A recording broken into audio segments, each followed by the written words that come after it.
So I wanted to just spend a little bit of time so we could get a little bit of an insight into Matt Stone Racing. Who are they? What do they stand for? Who is Matt? Well, I can tell you, as a racing person, they're a team I love, because for me they represent everything that is right, correct, technical, sporting. They don't waste money on pop plants and chrome.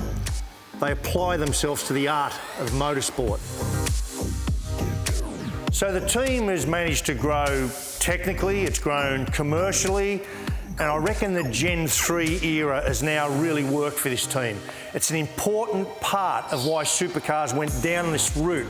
So teams just like Matt Stone Racing, which is not Triple Eight, which is not DJR, but a real racing thoroughbred team can do exactly that. They can race cars built with specifications and parts that are available to the whole pit lane.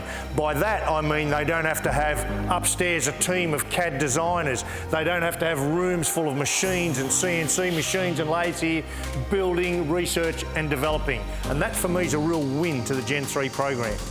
Yeah, I mean, certainly that's the biggest thing that over the last few years that made us really get excited about this new era and really double down in our expansion into 2 cars and looking forward to it, is that you no longer have to be a design powerhouse to go supercar racing. Obviously there's still design elements of it, but the engineering of going racing and maximising the day and maximising the philosophy behind how the cars run, as opposed to maximising every little widget and every little part on the car. That's really the area that we try to focus our resources on. So in getting to know Matt Stone Racing, I think we also need to get to know their drivers. You might be a little bit surprised about their backgrounds. Both these young blokes have pedigree. So first of all, young Cameron Hill. He's new this year. Now, I've known Cam for quite some years because I like to follow the young kids coming through Formula Ford. For me, that is the category you've got to perform in. Well, Cameron's won it, and I observed him at a few races working his own car, working on his own suspension, changing the gears in his own gearbox. I really like that. He's really qualified to work and function in a team just like this. So he went on to win the Formula Ford Championship. He's finished second in the highly competitive Toyota 86 Championship, and in 2021 he in fact won the Porsche Carrera Cup Championship. So this kid has got talent, he's got pedigree. So I really want to talk about Jack's results this year. A 9th, an 8th, a 6th, a 6th, a 5th. This guy has turned into a genuine top 10 contender and is now running 9th in our championship. Now that's pretty impressive by itself, but just have a look at the list of quality drivers behind him. I like Matt Stone. I really like Matt Stone Racing. This team represents everything I reckon our game should be. People that come up through the game, know the game, understand the game, live, eat, sleep and breathe the game, now runs a race team.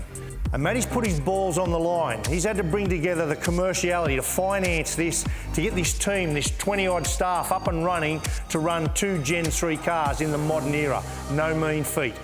So one of the real challenges for a team like this, when you're not Triple Eight or a DJR or a Walkinshaw, is how do you motivate the troops? How do you motivate the drivers? How do you keep the whole thing trucking along as you grow? And to me, it comes down to what's the definition of winning, because winning for a team that's growing like this young team can't be saying unless we won the championship, we didn't win. I think you've got to redefine winning, very much like Brad Jones Racing does, and this team feels very much like almost a younger brother of a Brad Jones Racing type organisation. For us, our goal and development as a team has always been to do one better next year than we did the year before, and I think now we're starting to sit there where we can get in the 5 and we could get on the podium.